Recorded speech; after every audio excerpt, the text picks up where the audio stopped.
Siguradong matutuwa sina Jomar at Selma sa pasalubong kong pansit. Paborito pa naman nila tong dalawa. Ay, parang nakikita ko nang mag-aagawan pa yung dalawang yun. Yung dalawang yun talaga, oh. Ano yun? Diyos ko, mukhang mga taong paniki yun, ah. Mga aswang. Ako, ang mag-iina ko. Hindi! Diyos ko, huwag naman sana. Lorena! Jomar! Selma! Ang mag-iina ko! Lorena! Asawa ko! Anong ginawa nila sa'yo? Jomar! Selma! Mga anak ko! Bakit pati kayo? Bakit?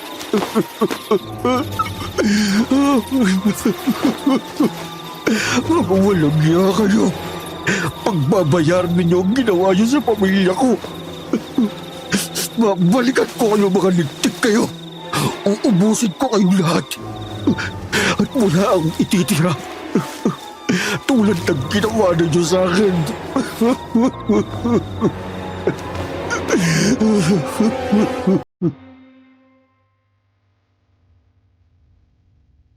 Magandang araw sa iyo, Miss Ligaya. At sa lahat ng nakikinig sa inyong channel na Aswang Confessions. Ako po si Jennifer. Hindi ko tunay na pangalan. Isa akong marketing consultant sa isang pribadong kumpanya sa Quezon City. Sa totoo lang, matagal kong pinag-isipan kung dapat ko bang ibahagi ang kwentong ito.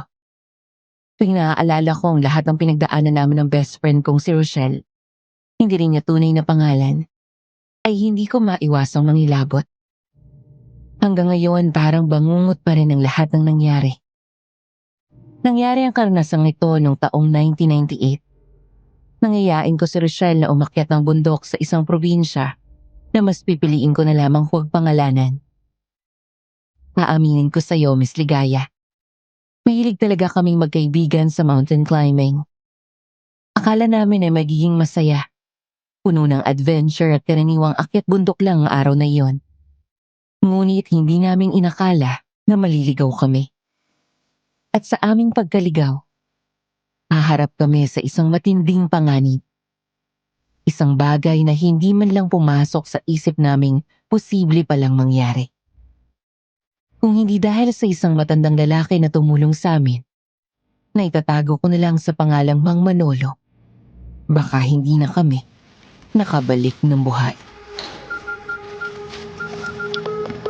Rochelle, sagutin mo naman ang cellphone mo. Kanina pa ako tumatawag sa'yo eh.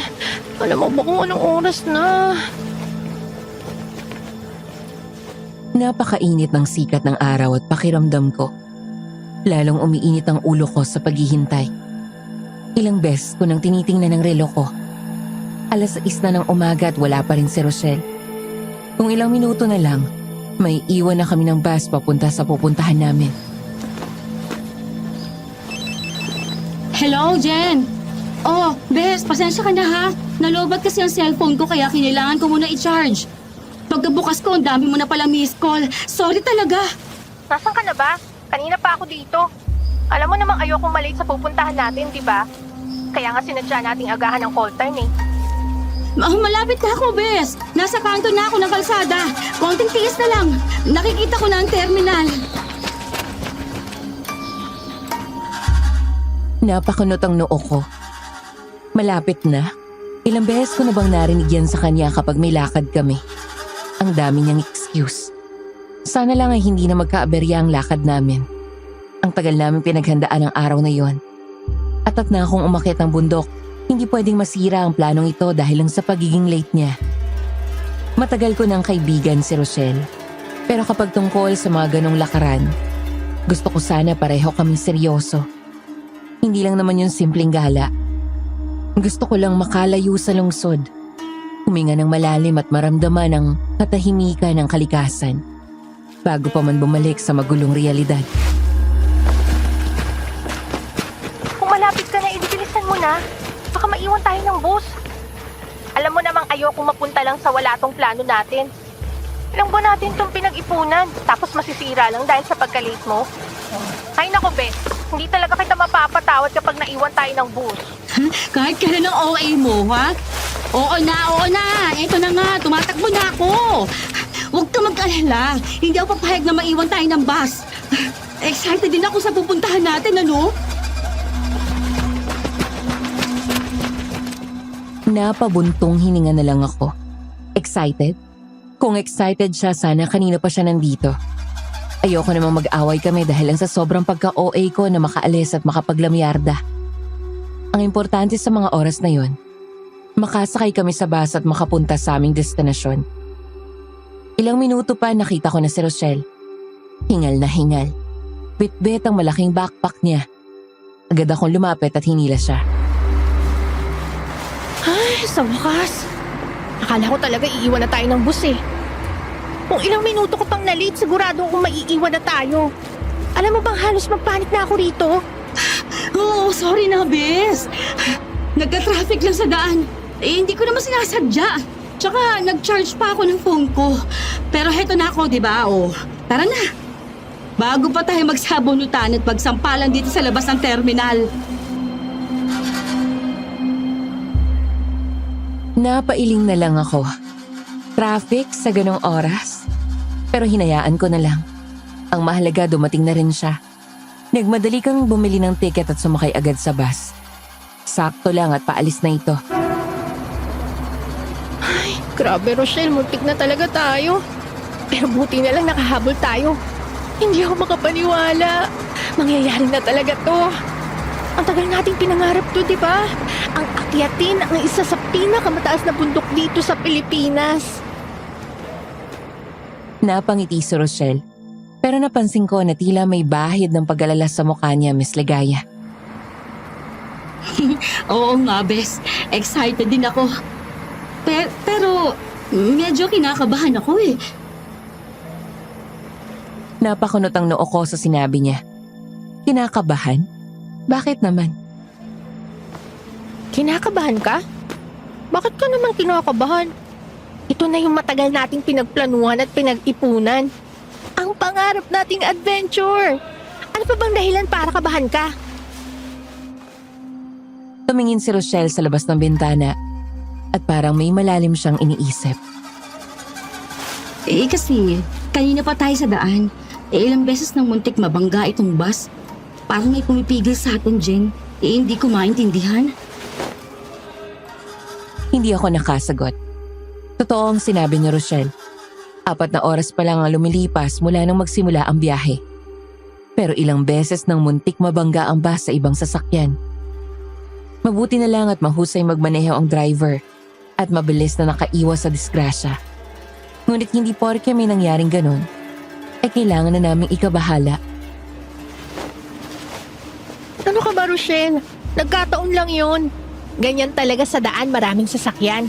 Minsan may mga pasaway na driver kaya nagkakaroon ng mga muntikang banggaan na yan. Huwag kang mag-isip lang kung ano-ano. Normal lang yan. Umiling si Rochelle at parang hindi siya kumbinsido sa sinabi ko.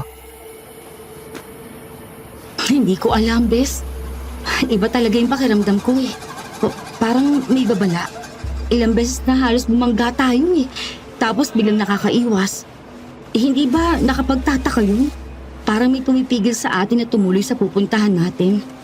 Ay, ikaw talaga, Rochelle. Masyado kang nega kung mag-isip. Masyado kang nagpapaniwala sa mga pamahiin at kung ano-anong bagay. Huwag kang mag-alala. Walang mangyayaring masama sa atin. Pagiging maayos ang lahat. Kakarating tayo doon ng ligtas at masusulit natin ang adventure na to. Kalma ka lang, okay? Ay, sana nga, Bes. Sana nga. Pilit akong ngumiti sa kanya. Umaasang makukumbinsi ko siya. Tumingin lang siya sa akin. At kahit hindi siya ngumiti, parang medyo gumaan naman ang pakiramdam niya. Napangiti ako. Alam kong medyo kinakabahan pa rin siya. Pero sa mga oras na yon, sapat na ang pagkumbinsi ko sa kanya. Ang mahalaga, Nakasakay na kami sa bus at patungo na kami sa aming destinasyon. Sa bundok na matagal na naming pinapangarap na akyatin. Hindi ko na iniisip pa ang mga sinabi niya. Para sa akin, excited na ako sa adventure na naghihintay sa amin. Ilang oras pa ang lumipas. At sa wakas, narating na namin ni Rochelle ang probinsya kung saan matatagpuan ang bundok na aakyatin namin. Ang simoy ng hangin ay sariwa at napakaganda ng mga tanawin. Nawala ang lahat ng pagod ko sa biyahe nang makita ko ang malaking bundok sa harapan namin. Rochelle, tingnan mo, nandito na tayo. Ang ganda rito, di ba? Hindi pa man tayo nakakaakyat ng bundok, ramdam ko na ang adventure. Oo nga, Jen. Ang ganda talaga. Hindi ko akalain na ganito pala kaganda rito. Ngumiti si Rochelle at kahit may bahid pa rin ang pag-aalala sa mukha niya, ngayon ay tila nawala na iyon at napalitan ng excitement. Ngunit may hirit pa siya bago bumaba ng bus. Sana lang maging maayos ang pag-akyat natin. At sana, makababa rin tayo at makabalik dito nang walang anumang masamang mangyari. Rochelle naman eh. Napabuntong hininga ako. Ito na naman siya sa pag-aalala niya. Hindi ko na lang siya pinansin. Ang mahalaga, narating na namin ang lugar. Pagbaba namin ng bus, agad namin kinuha ang aming mga backpack at nagsimula na kaming maglakad. Ilang minuto lamang ang lumipas at narating na rin namin ang paanan ng bundok. Doon nakita namin ang isang malaking signboard na nagsasabing, "Welcome sa mga gustong umakyat ng bundok." Sa ibaba nito, napansin din namin ang nakasulat. Tingnan mo to, Rochelle. Basahin mo. Ha? Teka, ano ba yan? Mag-iingat. Huwag tumalikod mag-isa. Anong ibig sabihin nito? Ang weird naman yan. Hindi ko maintindihan ang ibig sabihin. Bakit pa nila inilagay ang signboard? Hindi ko rin alam. Baka pa-effect lang ng locals para takutin ng mga aakyat ng bundok. Pero alam mo, kahit may ganyan pa silang pakulo, mas lalo tuloy akong ginaganaan sa pag-akyat. Pakiramdam ko, handa na ako sa lahat ng hamon na maaaring maranasan natin sa bundok na yan. Grabe ko talaga kung magpakita ng excitement, Bes, ha? Para bang ngayon ka lang aakyat ng bundok, ha? Aba, syempre naman. Ilang buwan ko rin itong hinintay. Ngayon na nandito na tayo, sisiguraduhin kong sulit ang bawat hakbang paakyat. Wala nang atrasan to. Ikaw, Rochelle, handa ka na ba? Ito na ang simula ng epic adventure natin! Yahoo! Tumingin sa akin si Rochelle at ngumiti siya ng malapad. Ngayon, sigurado akong excited na rin siya. Handang-handa na, Bes! Tara na! Excited na rin ako makita ang view sa tuktok! Sinimulan na naming akyatin ang bundok. Sa simula, madali lang dahil hindi pa matarik ang daan at banayad lang ang sikat ng araw. Malamig ang simoy ng hangin at napapalibutan kami ng luntiang mga puno. Habang naglalakad, masaya kaming nagkukwentuhan at nagtatawanan ni Rochelle. Pero habang tumatagal, unti-unting humihirap ang aming pag-akyat. Mahirap na ang daan. Matarik, mabato at mas nakakapagod.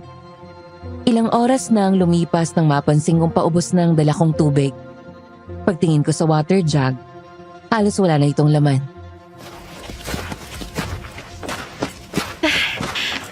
Rochelle, teka lang, pahinga muna tayo. Ubus na yung dala kong tubig. Ikaw, may natira pa ba sa'yo? Tiningnan din ni Rochelle ang bitbit niyang water jug saka umiling. Ako rin, Bes. Kaunti na lang ang laman ng lalagyan ko. Hindi ko inakalang ganito kabilis tayo mauubusan ng tubig.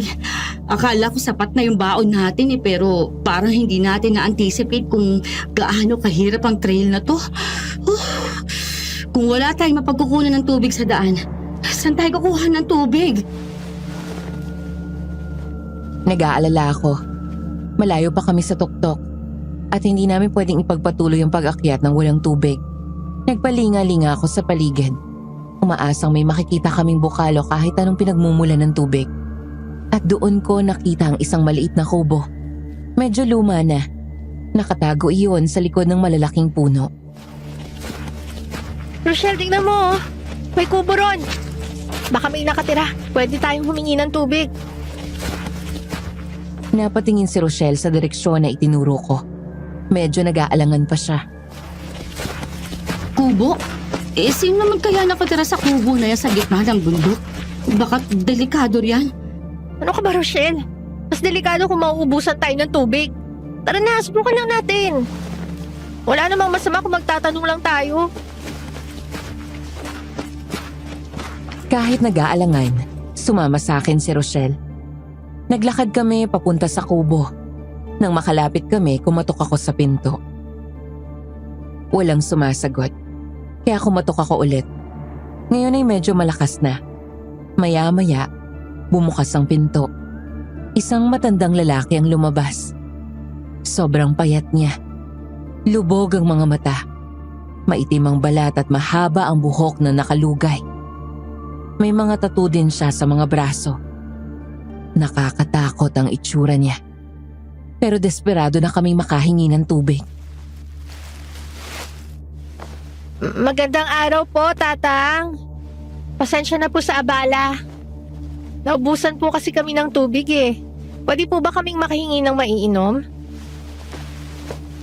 Tumingin lang sa amin ang matanda. Hindi siya nagsalita, Miss Ligaya. Tahimik lang siya at nakatitig sa amin. Medyo nailang ako pero pilit pa rin akong ngumiti. Tatang, kahit kaunting tubig lang po. Nauuhaw na po talaga kami. Nakikiusap po kami kahit kaunti lang po. Wala pa ring imik ang matanda. Pumasok siya sa loob ng kubo at pagbalik niya, may dala na siyang malaking tapaya na may lamang tubig. Sa pamamagitan ng senyas, sinabi niyang lagyan namin ng tubig ang mga dala naming lalagyan. Agad naming sinunod ang utos niya. Kumuha kami ng tubig mula sa tapayan at agad ding uminom. Napakasarap ng tubig. Malamig at nakagiginhawa sa pakiramdam. Maraming salamat po, Tatang. Malaking tulong po to sa amin. Akala ko po talaga wala na kaming makukuhanan ng tubig dito. Ay, salamat po talaga, Tatang. Pasensya na po sa abala. Tumingin lang muli sa amin ang matanda, ngunit hindi pa rin siya nagsalita. Tahimik lang siya. Sa palagay ko ay baka siya ay pipe, kaya hinayaan na lang namin. Sige po, Tatang. Salamat po ulit. Aalis na po kami. Paalam po. Naglakad na kami palayo sa kubo. Pagtalikod namin, narinig ko ang mahinang paghinga ni Rochelle. Oh, Rochelle. Bakit? May problema ba? Bes, tignan mo. Lumingon ako at nakita ko si Rochelle nakatingin sa likuran namin. Paglingon ko sa kubo, nakita ko ang matandang lalaki. Nakatayo pa rin siya sa labas ng kubo at matalim ang pagkakatitig niya sa amin habang papalayo kami. Nakakakilabot ang kanyang mga tingin, Miss Ligaya. Bes, nakakatakot yung matanda. Tignan mo, titig na titig pa rin siya sa atin. Parang gusto niya tayong kainin ng buhay. Parang may mali sa kanya, Jen. Bilisan na natin. Kailangan natin makalayo rito. Oo nga no. Diyos ko. Bigla akong kinabahan sa sinabi ni Rochelle. May kakaiba nga sa pagkakatitig ng matanda sa amin. Para bang nanilisik ang kanyang mga mata. Tila ba handang kumain ng tao. Tara na, Rochelle. Bilis. Huwag mo na siyang tingnan. Nakakatakot talaga siya, Bes. Sana pala hindi na lang tayo humingi ng tubig sa kanya. Baka mamaya may kung ano pang inihalo siya sa tubig na ibinigay at ininom natin. Oo, nakakatakot siya. Pero wala naman siguro siyang nilagay na kung ano sa tubig. Eh di sana nahilo na tayo o bumula yung bibig natin. Ang mabuti pa, ituloy na lang natin ang paglalakad. Bilisan na lang natin ang hakbang. Nagmadali kaming maglakad. Halos tumakbo na. Hindi na namin nilingon pa ang matandang lalaki. Ang tanging nasa isip namin ay makalayo sa kubo na yon. Ramdam ko ang kaba ni Rochelle at unti-unting nararamdaman ko na rin ang kaba sa sarili ko. Nang makalayo na kami sa kubo at sa lugar na yon, saka pa lang kami nakahinga ng maluwag ni Rochelle. Ay, salamat. Nakalayo na tayo. Grabe, Bes. Nakakatakot talaga yung matanda. Parang hindi siya ordinaryong tao. Sana hindi na natin siya makita ulit. Oo nga eh. Pero huwag ka na mag-alala. Nakalayo na tayo. Pagbaba natin ng bundok, hindi na tayo muling dadaan doon. Pero habang naglalakad kami, unti-unti kong napansin na may kakaiba. Ang daang tinatahak namin ay hindi na tulad ng kanina. Wala na ang mga palatandaang gumagabay sa amin patungo sa aming destinasyon. Rochelle, napansin mo ba? Parang iba nang dinaraanan natin. Wala na yung mga araw na nakaguhit sa mga puno. Yung mga palatandaang nagsisilbing gabay papunta sa tuktok ng bundok. Oo nga, Bes. Nawawala nga. Mukhang hindi na itong daan paakyat sa tuktok. Wala na akong nakikitang palatandaan. Nasaan na yung mga marka? Nasaan yung mga puting araw na nakaukit sa mga puno? Biglang bumilis ang tibok ng puso ko, Miss Ligaya. Hindi maganda ang kutob ko. Huwag ka muna mag-isip ng hindi maganda, Rochelle. Baka naman nalagpasan lang natin. Tara, maglakad-lakad ulit tayo. Baka nasa likod lang ng puno yung mga palatandaan. Kaya nagpatuloy kami sa paglalakad. Naghahanap ng anumang senyales na nasa tamang daan kami. Pero habang naglalakad kami, parang mas napapalayo kami sa tamang lugar. Mas padami ng padami ang mga puno sa paligid at unti-unting dumidilim ang paligid. Napatingin ako sa suot kong relo at nakita ko na 4:00 na ng hapon. Ilang oras na kaming naglalakad pero wala kaming makitang mga palatandaan. Nawawala ang mga kulay puting araw na nakaukit sa puno. Walang mga marka. Walang kahit anong senyales na nasa tamang daan kami. Rochelle, sa tingin ko, naliligaw na tayo. Biglang nanlaki ang mga mata ni Rochelle. Ang kabay kanina nasa mukha lang niya ay naging takot. Diyos ko, Bes. Naliligaw tayo. Paano na yan? Baka mamaya hindi na natin mahanap ang totoong daan. Hindi na tayo makakalis dito. Paano na tayo makakababa? Paano na tayo makakabalik sa pinanggalingan natin? Huwag ka magpanik, Rochelle. Mahanap din natin ang palatandaan. Hindi tayo pwedeng sumuko. Makakarating tayo sa tuktok at makakababa ng maayos. Magtiwala ka lang. Kahit sinabi ko yun, hindi ko alam kung saan ako kumukuha ng lakas. Ang totoo, sobrang kinakabahan na rin ako. Ang lakas ng loob ko at excitement ay biglang nawala. Mukhang tama nga ang sinabi ni Rochelle nang nakasakay pa kami sa bus. May hindi magandang mangyayari. Nararamdaman ko nang malapit na akong magpanik nang may nakasalubong kaming 2 babae. Sa tansya ko ang isa ay nasa 40 anyos at ang isa naman ay nasa 60 anyos na. Mas matanda ang huli kaysa sa matandang lalaking una naming nakita. Ngunit hindi tulad niya, mukha silang mababait. Maaamo ang kanilang mga mukha at nakangiti sila sa amin. Naisip namin na magtanong sa kanila. Magandang hapon po. Pasensya na po sa abala. Naliligaw po kasi kami eh. Alam niyo po ba kung saan ang daan papunta sa tuktok ng bundok? Hindi na po kasi namin makita ang mga palatandaang nakamarka sa mga puno. Magandang hapon din sa inyo, mga ineng. Oo, alam namin. Dito kasi kami nakatira sa bundok, kaya kabisado namin ang lahat ng pasikot-sikot dito. Pati na ang daan papunta sa tuktok. Ako nga pala si Conchita, at ito naman ang kapatid kong si Divina. Sa sinabi nila, medyo gumaan ang pakiramdam ko. Sa wakas, may tutulong na sa amin. Mga turista kayo, ano? Mukhang nagmula kayo sa syudad, ah. Alam nyo, marami talaga naliligaw dito sa bundok.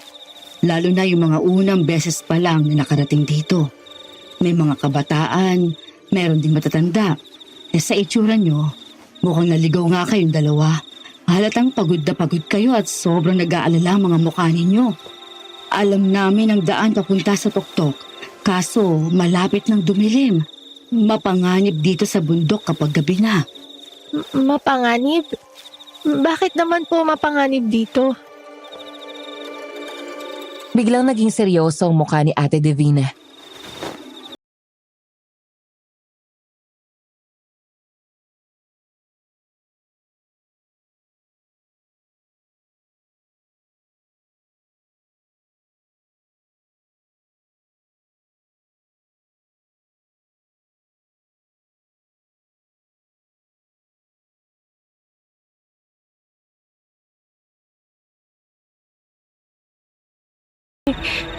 Ate, walang galang na po.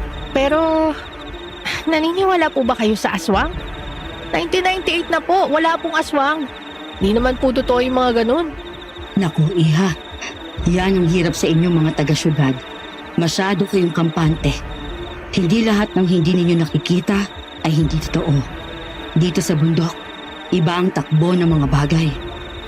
May mga nilalang na matagal nang naririto. Mas taon na pa sa inyo.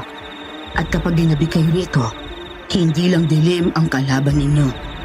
Ikaw naman, Divina. Tinatakot mo ang mga dalagang ito. Pero totoo ang sinasabi niya, mga ineng. May aswang dito sa bundok. At delikado nang maglakad-lakad kapag sumapit na ang dilim. Huwag kayong mag-alala. Maaari kayong sumama sa amin sa bahay namin. Doon muna kayo tumulay at magpalipas ng gabi. Sasamahan namin kayo bukas sa daan papunta sa tuktok ng bundok. Tama si Ate Conchita. Bukas na kayo tumuloy sa pupuntahan ninyo. Doon muna kayo sa bahay namin. Dalawa lang naman kami magkapatid sa bahay. Makakapagpahinga kayo na maayos at ligtas pa kayo sa kahit na anong kapahamakan. Huwag na kayo mag-alinlangan. Malapit nang sumapit ng gabi at mahirap nang magpagala-gala rito sa labas. Nagkatinginan kami ni Rochelle. Mukha naman silang mababait at hindi gagawa ng masama. Tila gusto lang talaga nilang tumulong. Sa totoo lang, wala rin naman kaming ibang pagpipilian. Malapit nang magdilim at ayaw naming abutan pa ng gabi sa daan. Pagod na rin kami. Kung magtatayo pa kami ng tent, lalo lang kaming mahihirapan. Maraming salamat po. Kung hindi po makakaabala sa inyo, sige po, tatanggapin po namin ang paanyaya nyo. Ay, salamat po talaga Ate Conchita at Ate Divina. Mabuti na lang po at nakita namin kayo. Kami ang dapat magpasalamat sa inyo, mga ineng. At nakita namin kayo. Dahil ngayong gabi, may makakasama kami ni Divina. Bihira kasi kami magkaroon ng bisita sa bahay. Kaya natutuwa kami kapag may mga turistang nakikituloy sa amin. O ano, tara na para hindi tayo gabihin sa daan. Sumama kami kina Ate Conchita at Ate Divina. Naglakad kami. Ngunit habang kami naglalakad, nagsimula akong magtaka. Wala namang mga bahay sa paligid. Tanging malalaking puno lamang ang aming nadaraanan. Habang kami patuloy na naglalakad, tila lalo pang nagiging liblib ang parte ng bundok na aming tinatahak. Madilim na sa lugar na iyon at nakakatakot ang paligid. Ang simoy ng hangin ay lalong lumalamig na para bang may ibinubulong o may gustong ipahiwatig. Rochelle, napapansin mo ba? Parang sobrang liblib na ng dinaraanan natin. Puro puno at makakapal na halaman na lang nakikita ko. Para na tayo papunta sa pusod ng gubat. Saan kaya tayo dadalhin ng mga to? Tumingin sa akin si Rochelle at alam kong pareho kami ng iniisip. May kakaiba sa paligid. Ate Conchita, Ate Divina, malayo pa po ba ang bahay nyo? Parang wala naman po kaming nakikitang bahay sa paligid. Oo nga po, kanina pa po tayo naglalakad. Malayo pa po ba ang bahay ninyo? Pero hindi sila sumagot, Miss Ligaya. Patuloy lang sila sa paglalakad na para bang hindi nila kami naririnig. Doon na kami nakaramdam ng takot. Bes, hindi sila sumasagot. Bakit hindi sila sumasagot? Ate Conchita, Ate Divina, saan niyo po kami dadalhin? Bakit hindi po kayo sumasagot? Biglang umihip ang malakas na hangin sa paligid. Ang mga dahon ng puno ay nagsayawan. At ang tunog ng hangin ay parang malakas na sigaw. Nagulat kami ni Rochelle nang biglang nawala sa paningin namin sina Ate Conchita at Ate Divina. Harang bula silang naglaho. Mas lalo akong kinalabutan. Bes! Nasaan na sila? Bigla silang nawala. Diyos ko! Hindi na maganda to. Rochelle, humanda ka. Kapag sinabi kong takbo, tumakbo ka. Isa, dalawa. Akmang tatakbo na kami palayo nang bigla kaming makarinig ng kakaibang tunog. Tunog na parang lumilipad. Dahan-dahan kaming tumingala. At sa liwanag ng buwan, kitang-kita namin ang dalawang nakakatakot na nilalang na noon lang namin nakita. Dalawang taong paniki. Malalaki ang pakpak at ang mga mata nila ay nagliliyab sa dilim.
Sa atin.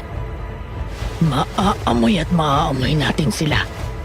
Ang bango-bango pa naman ng dalawang babaeng yon. Mukhang masarap silang kainin. Biglang nanlamig ang buong katawan ko, Miss Ligaya. Pagkain. Gusto nila kaming kainin. Diyos ko, ano ba itong napasukan namin?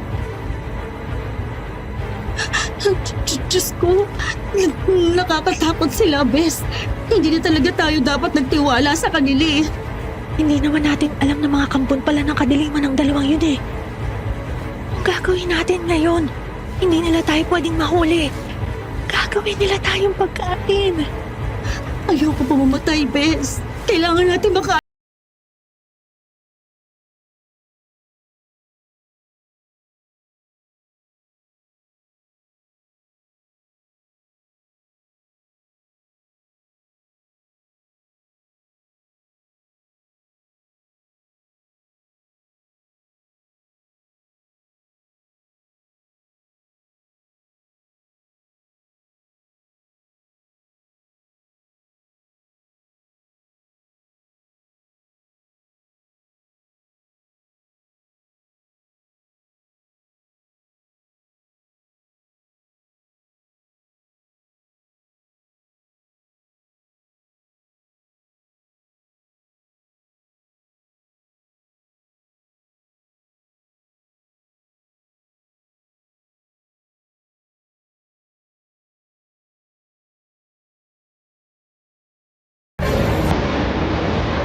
Diyos na mabagin. Gulat na gulat kami nang makita ang matandang lalaki sa kubo. Ang matandang kinatakutan namin. Ang payat niyang katawan, ang lubog niyang mga mata, at ang mahaba niyang buhok ay lalong naging nakakatakot sa gitna ng dilim. Anong ginagawa niyo rito? Diyos ko, Bes! Bakit nandito ang matandang yan? Baka siya yung sinasabi ng dalawang aswang na pinuno nila. Lalong humilis ang tibok ng puso ko. Posible kayang siya kaya ang pinuno ng mga aswang? Bakit kayo nandito? Aswang din pa kayo. Bigla kaming nagulat na magsalita ang matanda. Akala namin ay pipi siya. Dahil hindi man lang siya nagsalita nang humingi kami sa kanya ng tubig. Shh! Huwag kayong maingay. Kung ayaw ninyong maging hapunan ng mga aswang na yan. Sumunod kayo sa akin. Kailangan nating makalayo agad. Malapit lang dito ang kuta nila, kaya delikado tayo rito. Kung gusto niyo pang mabuhay, sundin ninyo ang sinasabi ko. Nagkatinginan kami ni Rochelle. Nagdadalawang isip kami kung magtitiwala ba kami sa kanya. Pero ang boses niya ay puno ng otoridad. At ang sitwasyon namin ay desperado. Wala kaming nagawa. Sinunod na lang namin siya. Maingat kaming lumabas sa pinagtataguan namin at sinundan siya. Naglakad siya sa matalahib na parte ng bundok. Sa mga lugar na hindi namin inakalang may daan. Madilim ang paligid. At bawat tunog ay nagpapabilis ng tibok ng aming mga puso. Hindi namin namalaya na naroon ulit kami sa kubo, kung saan kami nanghingi ng tubig sa kanya. Maingat niyang binuksan ang pinto ng kubo at pinatuloy kami sa loob. Nang makapasok na kaming lahat, maingat niyang ikinandado ang pinto. Ang tunog ng kandado ay tila ba nagbigay ng kaunting seguridad, pero ang kaba ay nananatili sa amin.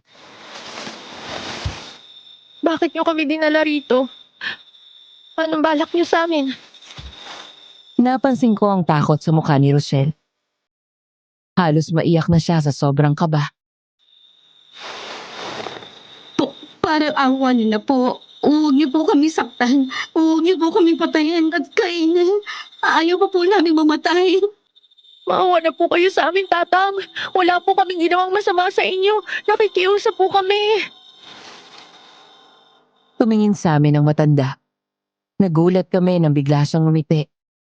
Isang ngiting hindi namin inaasahan. At bakit po naman kayo papatayin at kakainin? Hindi naman ako aswang. Dinala ko kayo rito para ligtas. Bakit? Ayaw niyo ba? Po! Nagulat kami ni Rochelle sa sinabi niya, Miss Ligaya. Hindi pala siya aswang. Ang bigat sa dibdib ko ay medyo gumaan. Pero may pagtataka pa rin. Kung hindi naman pala kayo aswang, bakit po ang sama ng tingin niyo sa amin kanina? Ang akala tuloy namin, may masama na kayong balak sa amin. Oo nga po. Napagkamalan tuloy namin kayong masamang tao kanina kasi yung mga tingin niyo sa amin parang kakainin niyo kami ng buhay. Napailing ang matanda at parang medyo nainis sa sinabi namin. Ano? Porque nakatitig lang ako sa inyo na pagkamalan nyo na agad akong aswang at masamang tao? Grabe naman kayo sa akin. Ganun lang talaga ako tumingin. Lalo na sa mga taong hindi ko lubos na kilala. Noon ay napagtanto namin ni Rochelle na nagkamali kami ng paghusga sa kanya. Totoo, nakakatakot ang tingin niya sa amin. Pero marahil ay ganun na lang talaga ang kanyang ugali. Nakaramdam kami ng hiya sa aming naging pag-aakala. Pasensya na po kung napagbintangan namin kayong masamang tao, Tatang. Natakot lang po talaga kami sa paraan ninyo ng pagtingin sa amin. Oo nga po. Sa susunod po sana, huwag niyo na po kami titigan ng ganun ha. Nakakakilabot po kasi. Napagkamalan patuloy namin kayong aswang. Ako po pala si Jennifer at siya naman po ang best friend kong si Rochelle. Napangiti ulit ang matanda at parang nawala ang inis niya. Kalimutan nyo na yon. Pinapatawad ko na kayo. Ako nga pala si Manolo. Mang Manolo na lang ang itawag ninyo sa akin. Pero Bakit ba kasi kayo napunta sa lugar na yon? Delikado roon. Hindi naman doon ang daan papunta sa tuktok ng bundok. Hindi ba yun ang pakay ninyo? Napabuntong hininga ako. Iyon na ang pagkakataon para magpaliwanag. Ganito po kasi yun, Tatang. Habang naglalakad po kami papunta sa tuktok ng bundok, napansin po namin na nawawala ng palatandaan ng direksyon. Meron po kasing puting araw na nakaukit sa mga puno bilang gabay sa pagpunta ron. Pero hindi na po namin makita. Sa palagay po namin, naliligaw na kami. Pagkatapos, may nakasalubong po kaming dalawang babae. Magkapatid daw po sila at nakatira rito sa bundok. Ang sabi nila, alam daw nila ang daan papunta sa tuktok ng bundok at sasamahan nila kami ron. Pero ang sabi rin nila, magpalipas na lang muna kami ng gabi sa bahay nila dahil magdidilim na raw at may mga aswang daw na gumagala rito. Hindi naman po namin alam na sila pala yung mga aswang na tinutukoy nila. Muntik na po nila kaming mabiktima. Mabuti na lang at nakapagtago kami sa may mga halamanan. Biglang naging seryoso ang mukha ni Mang Manolo. Halatang may alam siya sa mga nangyayari. Dapat hindi kayo basta-basta nagtitiwala sa mga nakakasalubong nyo rito sa bundok. Mapanganib dito. May mga aswang na gumagala at marami sa kanila ang naglulungga sa bahaging yun ng bundok. Nakakatakot naman po, Mang Manolo. Hanggang ngayon, hindi ko pa rin makalimutan ang itsura nila eh. Para sila mga taong paniki.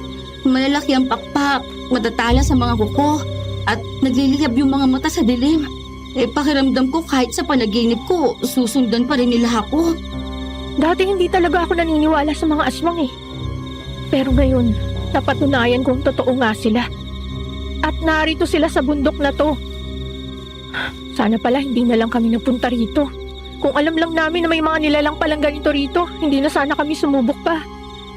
Ngayon, ang tanging gusto ko na lang ay makaligtas kami at makauwi. Napabuntong hininga at napailing si Mang Manolo. Lumapit siya sa amin at sa mahinahong tinig ay nagsalita. Wala na tayong magagawa. Nandito na kayo eh. Ang kailangan niyong gawin, bukas na bukas din, makakababa na kayo ng bundok. Siguradong hahanapin nila kayo. Hindi nila kayo titigilan hanggat hindi nila kayo nakukuha. At kapag natuntun nila kayo, hindi na kayo makakaalis ng buhay. Bigla kaming kinabahan sa sinabi niya. Hahanapin daw kami ng mga aswang na yon. Diyos ko, anong gagawin namin? Ngunit nakahinga kami ng maluwag ng... Ngayong gabi, dito muna kayo. Ako na ang bahala sa pagbabantay sa inyo. Pero tandaan ninyo, huwag kayong lalabas. Ano man ang marinig ninyo sa bundok na ito, ang tunog ng gabi, hindi palaging galing sa hayop. Minsan, ang akala mong iyak ng uwak, huli na pala ng aswang. Ang akala mong yabag lang ng hayop, paan na pala ng nilalang na gutom sa laman. Kaya kung may marinig kayo, iyak, sigaw, o kahit bulong, huwag ninyong papansinin. Huwag kayong kikilos, huwag kayong magsasalita, at higit sa lahat, huwag na huwag kayong lalabas. Salamat po, Mang Manolo. Pero kung alam niyo po may mga aswang dito, bakit hindi po kayo umaalis? Bakit kayo nananatili sa mapanganib na lugar na to? Oo nga po. Sumama na lang po kayo sa amin sa pagbababukas ng bundok. Ang sabi niyo po, mapanganib dito. Kaya pati kayo, nanganghanib din. Tumingin sa amin si Mang Manolo. At ang tingin niya ay puno ng determinasyon. Isang tingin na hindi pa namin nakita. Hindi pa ako pwedeng umalis dito dahil may misyon pa akong dapat gawin. Ano naman po ang misyon niyo, Mang Manolo? Nagpakawala ng malalim na buntong hininga si Mang Manolo. At ang boses niya ay puno ng magkahalong galit at lungkot. Ang puksain ng lahat ng mga aswang dito.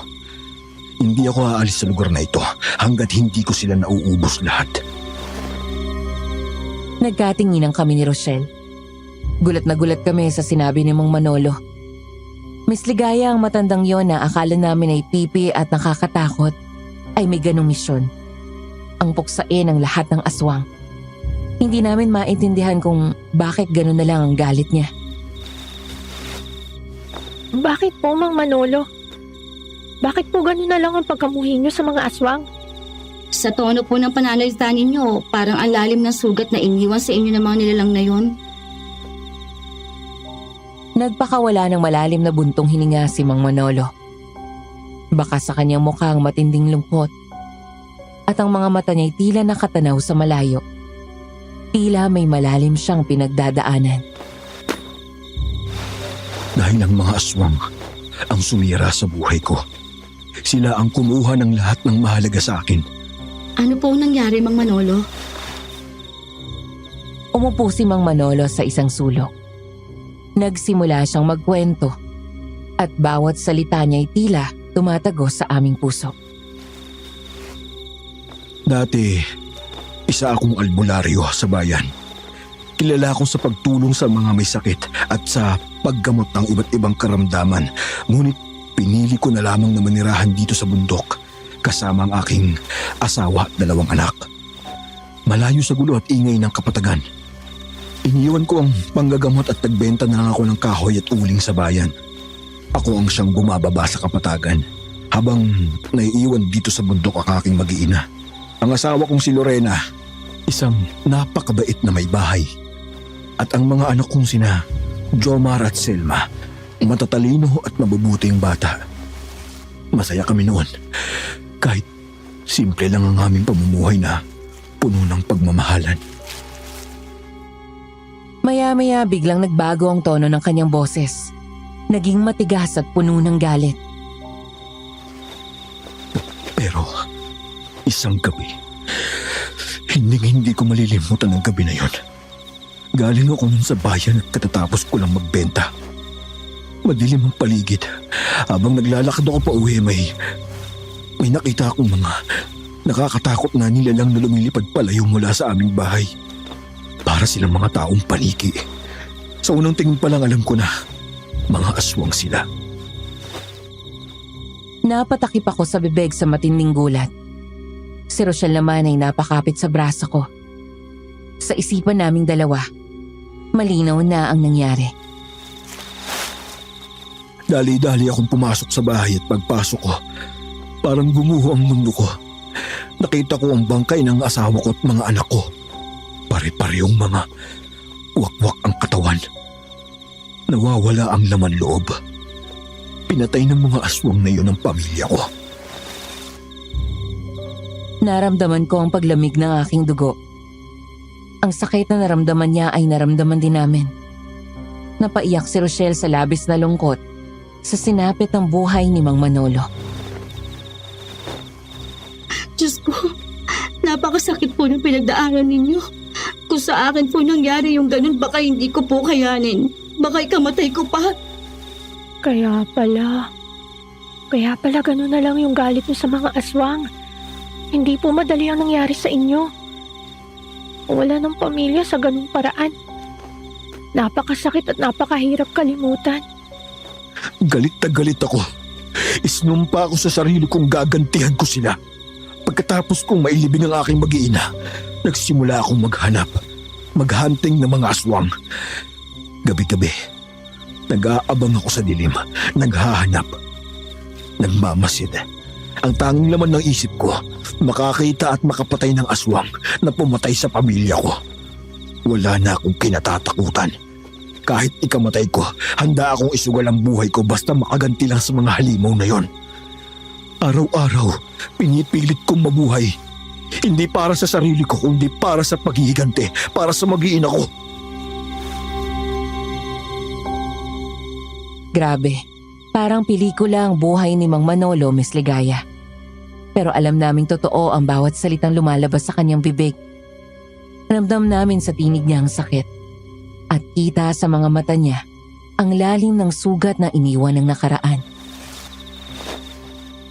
Hanggang isang gabi, natuntun ko ang kuta ng mga aswang. Sa isang liblib na bahagi ng bundok na ito. Marami sila. Isang buong kampo ng mga halimaw.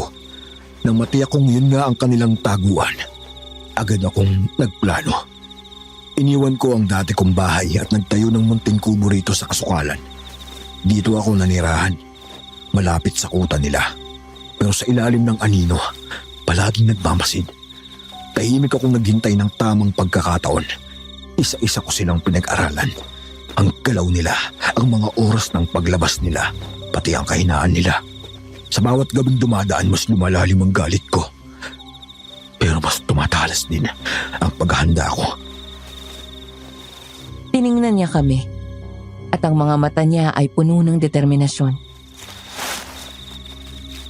Dito rin ako araw-araw nag-iensayo. Naghahanda para sugurin ang kuta ng mga aswang at patayin sila. Bilang ganti sa pag-ubos nila sa pamilya ko. Pinag-aralan ko ang iba't ibang malalakas na pangontra at orasyon laban sa mga aswang. Lahat ng nalalaman ko, gagamitin ko para maging handa sa laban na ito. Hindi kami makapaniwala sa mga pinagdaanan ni Mang Manolo. Isang simpleng albularyo na ngayon naging isang mandirigma laban sa mga aswang. Nakaramdam kami ng matinding awa para sa kanya. At sa parehong oras, labis na paghanga. Paano nga ba natitiis ng isang tao ang ganong sakit? At paanong sa halip na sumuko, pinili niya lumaban? Mag-isa, tahimik, pero may buong tapang. Nalulungkot po ako sa masakit na nangyari sa inyo. Pero humahanga po ako dahil sa kabila ng lahat, nanatili kayong matatag. Imbis na malugmok, pinilit niyong lumaban. Hindi para sa sarili niyo, kundi para sa mga nawala sa inyo. At para na rin sa iba pang maaaring maging biktima. Hindi po lahat ng tao katulad nyo. Karamihan, kapag nawalan, sumusuko. Pero kayo, ginamit niyong sakit bilang lakas. Napakatibay po ninyo, Mang Manolo. Kahit pa ang puso po ninyo ibasag na sa loob. Tumingin sa amin si Mang Manolo at bahagya siyang ngumiti. Isang ngiting may halong lungkot, alala at pagod. Wala na siyang kailangang sabihin. Sa kanyang mga mata nakita namin ang bigat ng mga pinagdaanan at ang sakit ng pagkawala na matagal na niyang kinikimkim. Kailangan kong kayanin para sa pamilya ko. Hindi ako titigil hanggat hindi ko sila nauubos lahat.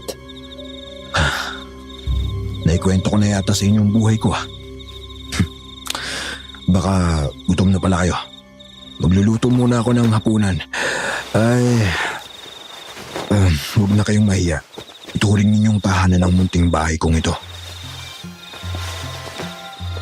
Maayos ang naging pagtanggap sa amin ni Mang Manolo sa kanyang bahay. Ngunit habang lumalalim ang gabi, hindi pa rin kami dinalaw ng antok ni Rochelle. Ramdam namin ang kaba. Baka nasundan kami ng mga aswang. Ang bawat kaluskos ng dahon sa labas ay nagpapabilis sa kabog ng aming mga dibdib. At hindi nga kami nagkamali. Maya-maya, may narinig kami mga yabag sa bubong ng kubo. Kasunod ang pagaspas ng mga pakpak. Nangilabot kami. Bes, narinig mo ba yun? Parang may tao sa bubong. Ay, Diyos ko, hindi yan tao. Aswang yung nasa bubong. Mukhang nasundan tayo ng magkapatid na aswang. Ano? Anong gagawin natin? Halika, gisingin natin si Mang Manolo. Agad kong ginising si Mang Manolo na nakaupo lang sa isang sulok. Sa amin niya ipinagamit ang kanyang papag na higaan. Mang Manolo! Mang Manolo! Gising po, may aswang sa bubong. Mang Manolo, gising. May mga aswang po sa labas. Biglang napamulat ang mga mata ni Mang Manolo. Tahimik siyang nakiramdam. Pinakikiramdaman ang bawat tunog sa paligid. Muli niyang narinig ang mga yabag ng mga paa sa bubong at ang malakas na paggaspas ng mga pakpak. Nasundan nga kayo ng mga lintik. Sabi niya nga ba't mangyayari to eh. Takot na kami ni Rochelle. Lalo na nang marinig naming palakas ng palakas ang mga yabag sa bubong. Kasabay ng nakakakilabot na paggaspas ng mga pakpak ng mga aswang. Paano na po yun, Mang Manolo? Kukunin nila kami. Kakainin nila kami. Ay, Diyos ko, Mang Manolo, mukhang gusto na nilang pasukin ang kubo. Anong gagawin natin? Tiningnan kami ni Mang Manolo. Determinado ang kanyang mukha at hindi mo makikita ang kahit katiting na takot. Huwag kayong mag-alala. Akong bahala. Akong haharap sa mga aswang na yan. Huwag kayong lalabas. Dito lang kayo sa loob ng kubo. Matapang na binuksan ni Mang Manolo ang pinto. Nakita naming bitbit niya ang isang buntot pagi at isang botelyang may lamang itim na pulbos. Hindi namin alam kung ano yon. Paglabas niya ng kubo, agad niyang nakita ang dalawang taong paniki sa bubong. Sina Ate Conchita at Ate Divina. Nang mamataan siya ng dalawa, agad silang lumipad pababa upang siya'y atakihin.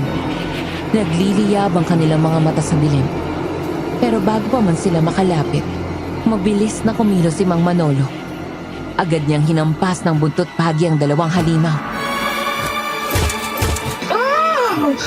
Buisit ka, tanda!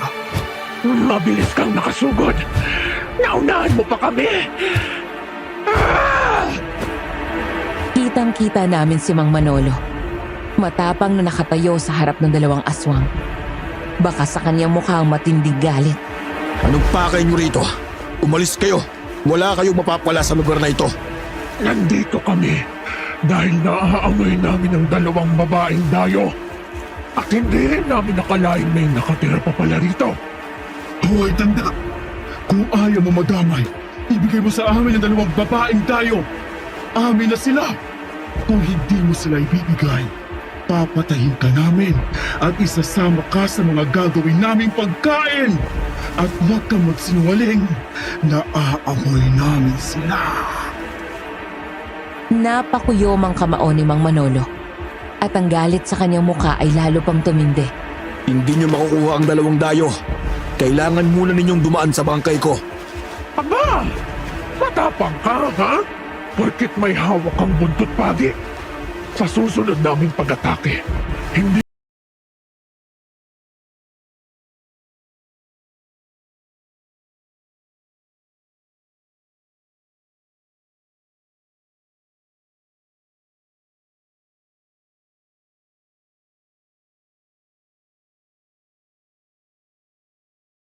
Mula sa botelya.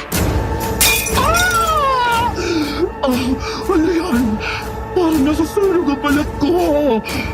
Ito ay abo ng sinunog na bendetadong palaspas. Siguradong masusunog ang balat ninyong mga aswang kapag nadikit ito sa inyo. Para itong asidong kayang tunawin ang inyong laman. Napaatras ang dalawang aswang. Halos hindi makalipad sa sakit. Ang balat nila ay umuusok at ang mga pakpak nila ay tila nang hihina. Bigla kaming lumabas ni Rochelle sa kubo. Ang akala namin niligtas na kami dahil umatras na ang mga aswang. Pero nagkamali kami. Nakakuha ng tiyempo si Ate Divina. Sa isang iglap, mabilis siyang lumipad at dinagit si Rochelle. Napasigaw si Rochelle sa gulat at takot. Bes! Mang Manolo! Tulungan ninyo ako! Rochelle! Bitiwan mo ang kaibigan ko! Ibalik mo siya! Nakangisi si Ate Divina habang lumilipad palayo. Hawak-hawak si Rochelle.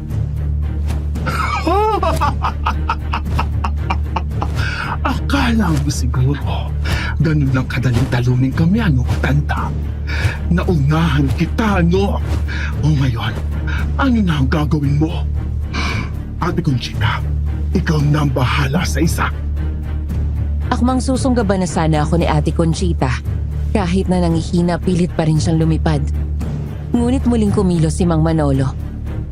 Mabilis niyang sinabuyan ng pinulbos na palaspas ang mas matandang aswang. Kasabay ng isang malakas na hampas ng buntot pagi. Sa sobrang dami ng pulbos na tumama kay Ate Conchita, nalapnos ang kanyang balat at pati ang mga pakpak niya ay nasunog. Labis siyang nanghina. Halos hindi na makalipad. wala kaya ka! Napuruhan mo ka! Ate Conchita! Hayop ka, matanda ka! Anong ginawa mo sa kapatid ko? Akmang tatakas na si Ate Conchita. Pero muli siyang hinampas ni Mang Manolo ng buntot pagi. Sabay saboy ng pinulbos na palaspas. Dahil doon lalo pang nanghina ang aswang. Ah! Pwisit ka, matanda ka! Ah! Kinuha ni Mang Manolo ang itak na nakasukbit sa baywang niya. Sa isang mabilis na galaw, agad niya itong itinarak sa dibdib ni Ate Conchita.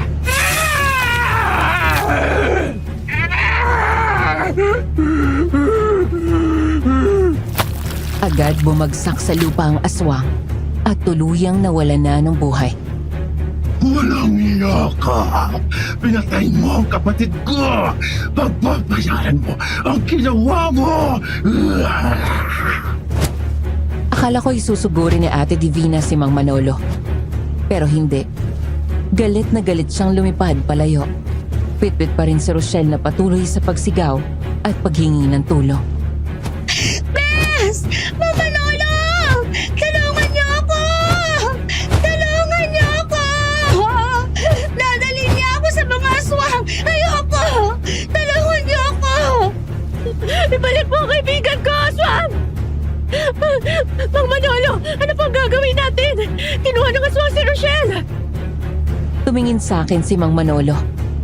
Ang mukha niya'y seryoso pero baka sa mga mata niya, ang lalim ng pag-aalala at determinasyong iligtas si Rochelle. Huwag kang mag-alala. Pababawi natin ang kaibigan mo. Ito na rin ang hinihintay kong pagkakataon para sugurin ang kampo nila. Maghanda ka, Jennifer, dahil mapapalaban tayo. Kasama po ako. Tumingin ulit ako sa kanya. Ang kanyang mga mata ay puno ng hamon. Siyempre, kasama ka. Ayaw mo bang iligtas ang kaibigan mo? Napaisip ako. Si Rochelle, ang matalik kong kaibigan ay nasa kamay ng mga aswang. Hindi ko siya pwedeng pabayaan. Ililigtas ko siya, ano man ang mangyari.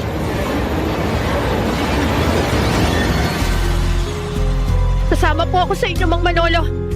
Magkasabay kaming umakyat dito ni Rochelle. Magkasabay din kaming bababa. Ngumiti sa akin si Mang Manolo, isang ngiting puno ng pag-asa. Kung ganun, humanda ka.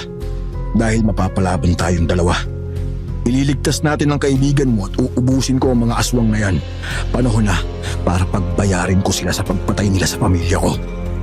Agad kaming naghanda. Kinuha ni Mang Manolo ang kanyang backpack. Doon yata nakalagay ang lahat ng gamit niyang pangontras sa mga aswang. Handa ka na ba, Jennifer? Delikadong pupuntahan natin. Pero kailangan natin gawin ito. Handa na po ako, Mang Manolo.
Nila tayo nakikita o naaamoy. Kinuha ni Mang Manolo ang isang botelya mula sa kanyang backpack. May laman itong malapot na langis na kulay berde. Ano po yan, Mang Manolo? Oh, ito. Ipahid mo to sa balat mo, Jennifer. Ang langis na yan ang magsisilbing panangga natin. Hindi niya maaamoy ang makikita ang presensya natin. Isa itong tagabulag. Kahit may pag-aalinlangan, sinunod ko si Mang Manolo.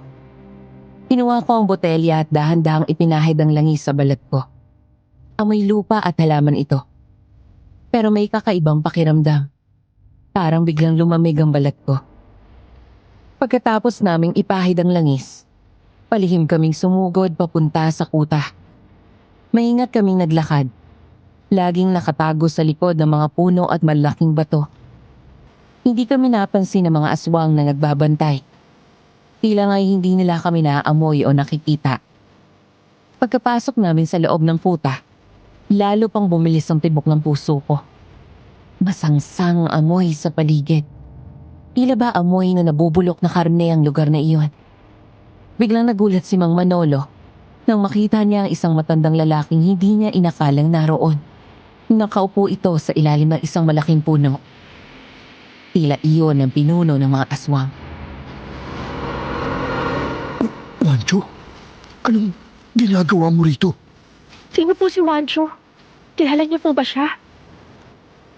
Makikita sa mukha ni Mang Manolo ang pinaghalong galit at lungkot.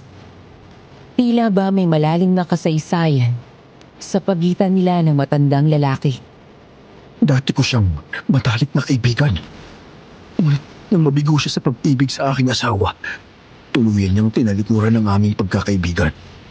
Hindi niya matanggap na akong pinili ni Lorena at hindi siya. Mula nun na, hindi na siya muling nagpakita. Sa palagay ko, pinutol na niya ang ugnayan naming dalawa. Pero, anong ginagawa niya rito sa kuta ng mga aswang? Dahan-dahan kaming lumapit sa kinaroroonan ng matandang lalaki na si Wancho. Nakita namin na kausap niya si Ate Divina, ang aswang na dumagit kay Rochelle. Nagtago kami sa likod ng isang puno at pinakinggan ang pinag-uusapan nila. Mahusay ang ginawa mo, Divina. Talagang paaasahan ka. Nakakuha ka na naman ng dayo na karagdagan sa mga pagkain natin. Magaling ang ginawa ninyo ng ate mo na iligaw sila. Wala silang kaalam-alam na kayo ang dahilan kung bakit hindi sila makakarating sa gusto nilang puntahan. Sayang nga lang po, Pinuno. Dahil nakatakas sila sa amin noong una. Pero bumawi naman po ako. Nakuha ko ang isa sa kanila. Nanlaki ang mga mata ko. Kaya pala hindi namin mahanap-hanap ang daan papunta sa tuktok ng bundok. Sinadya nila kaming iligaw. Sila pala ang dahilan kung bakit hindi namin matagpuan ang mga palatandaan. Napakasama nila. Ngunit, ikinalulungkot ko ang pagkamatay ng kapatid mo si Conchita, Divina. Huwag kang mag-alala. Ipaghihiganti natin siya. Babalikan natin ang taong pumatay sa kanya. Hindi mamamatay ang kapatid ko kung hindi nakialam ang matandang yon na kasama ng mga dayo. Sana nakuha rin namin yung isang babae. Dalawa sanang dagdag sa mga pagkain natin. Siya ang may kasalanan. Siya ang pumatay sa kapatid ko. Sinong matanda ang tinutukoy mo? Yung Mang Manolo na matandang naninirahan sa kubo na pinagtataguan ng dalawang dayo. Yun lang po ang natatandaan ko, Pinuno. Biglang nanigas ang katawan ni Mang Manolo, Miss Ligaya. Ang galit sa mukha niya ay lalong lumalim. Si Manolo? Oo. Kilala ko ang taong iyon. Kilala mo siya, Pinuno? Oo. Siya ang dati kong kaibigan na umagaw sa babaeng pinakamamahal ko. Ang akala niya ay naisahan niya ako, pero hindi ako pumayag. Nang tumira sila rito sa bundok kasama ang mga anak nila, doon ako nakakuha ng tiempo para makapaghiganti. Kung hindi magiging akin si Lorena ay papatayin ko na lang siya. Hindi ko ahayaan na maging masaya sila ni Manolo. Kaya bilang ganti, pinapatay ko sa mga kalahi nating aswang ang mag-iina niya. Kung sawi ako sa pag-ibig, magiging sawi rin si Manolo sa pagkamatay ng kanyang pamilya. Nanlaki ang mga mata namin ni Mang Manolo sa aming narinig. Miss Ligaya, ang twist sa kwento ay mas masakit pa sa inaasahan. Si Wancho, ang dating kaibigan ni Mang Manolo. Ang utak sa likod ng pagpatay sa pamilya niya. Dahil sa inggit at paghihiganti. Dahil sa narinig, nagpuyo sa galit si Mang Manolo. Ang katawan niya ay nanginig sa matinding puot. Hindi na siya nakapagpigil. Sa isang iglap nagpakita siya kina Juancho at Ate Divina. Ang mukha niya ay puno ng galit at ang mga mata niya ay nagliliyab. Ang laban ay magsisimula na. At sa pagkakataong ito, hindi na lang para kay Rochelle, kundi para na rin sa hustisya ng pamilya niya. Ikaw? Ikaw pala ang nagpapatay sa mag-ina ko? Hayop ka, Juancho. Hindi ko alam na isa ka palang aswang. Naloko mo kami ni Lorena. Mabuti na lang at hindi ikaw ang pinili niya. Dahil isa ka palang alagad ng demonyo. Biglang natahimik ang dalawang aswang na makita si Mang Manolo. Natigilan silang dalawa, pero hindi nagtagal. Paano ka nakapasok sa kota namin, Manolo? Alam mo kakayahan ko, Juancho. Albularyo ako. Alam mo may mga alam akong kapangyarihan para makapasok dito sa lungga ninyo nang hindi nyo namamalayan. Siya yung sinasabi ko sa iyo, Pinuno. At kasama niyang isa pang dayo. Pagkakataon na natin ito, Pinuno. Tapusin na natin ang dalawang yan.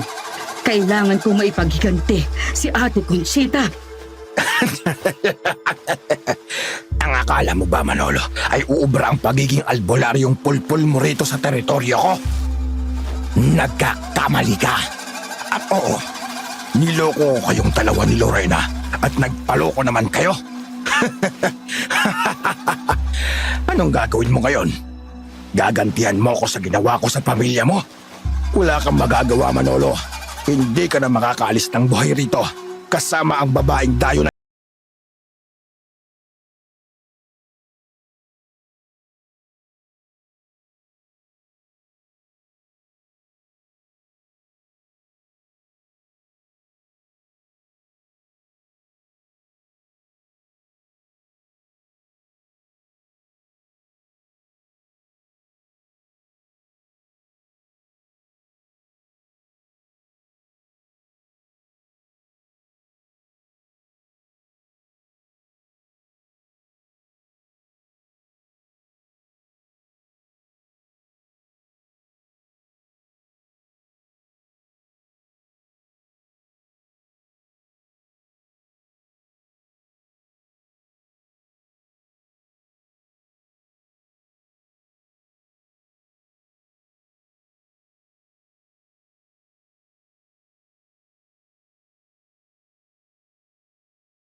Kanyang backpack.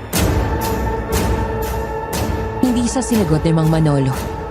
Sa halip inihagis niya sa pagitan ni Juancho at Divina ang isang bilog na bagay na mistulang yari sa metal. Kasunod noon umusal siya ng isang dasal na hindi ko maintindihan. Unti-unting lumalim ang kanyang boses habang binibigkas ang mga salitang tila hinugot mula sa sinapupunan ng lupa. Para akong nanlumo habang pinapanood siyang para bang nakikipag-ugnayan sa isang puwersang hindi ko maipaliwanag. At biglang, isang malakas na pagsabog ang sumunod na nangyari, Miss Ligaya. Kumalat ang liwanag at usok na para bang sumisingaw ang puot ng langit. Napadapa ako sa lupa. Agad na tinakpan ang aking mga tenga at mata. Hindi! Ano to? Nasusunog ang balat ko!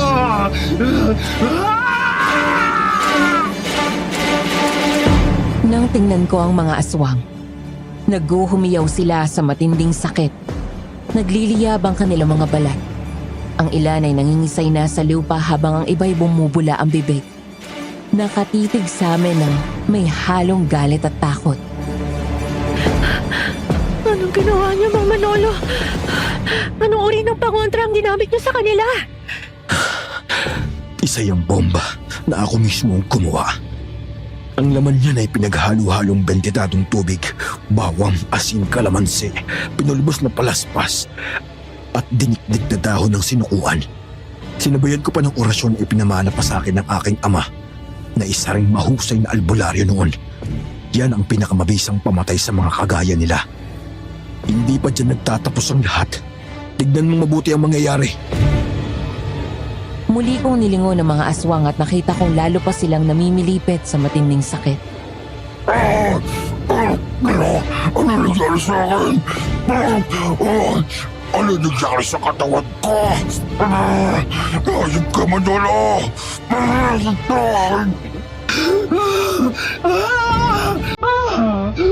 Nalulusaw ang katawan ko.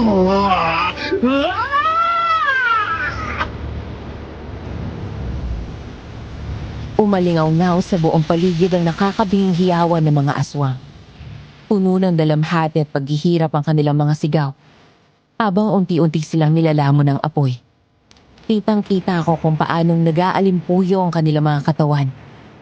Ang balat nila'y natutuklap, nalulusaw, at sa ilang saglit lang ay naging abo. Hindi ako nakakilos sa kinatatayuan ko. Para akong estatwang natigilan sa sobrang pagkabigla. Pero si Mang Manolo, nakatayo sa gitna ng usok at nagliliyab na katawan ng mga aswang. Matatag, matapang at hindi natinag ni katiting. Yan ang ganti ko sa inyo. Mamamatay kayong lahat, mga kampo ng demonyo. Sa wakas, naipaghiganti ko na rin ang mag-iina ko. Hindi na kayo makakapambiktima pa ng mga inosenteng tao. Kasabay ng pagsabog ng galit ni Mang Manolo, ang huling sigaw ng mga aswang. Sunod-sunod ang pagbagsak ng kanilang mga katawan na wala ng buhay. Sa gitna ng usok, naramdaman ko ang hangin. Malaya. Tila gumaan bigla ang paligid. Pero bago pa man ako makabawi ng hininga,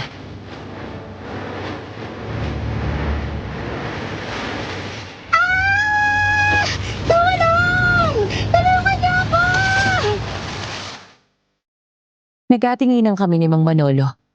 Pagkatapos ay tumakbo kami sa pinanggagalingan ng boses hanggang sa makita namin ang isang kubo.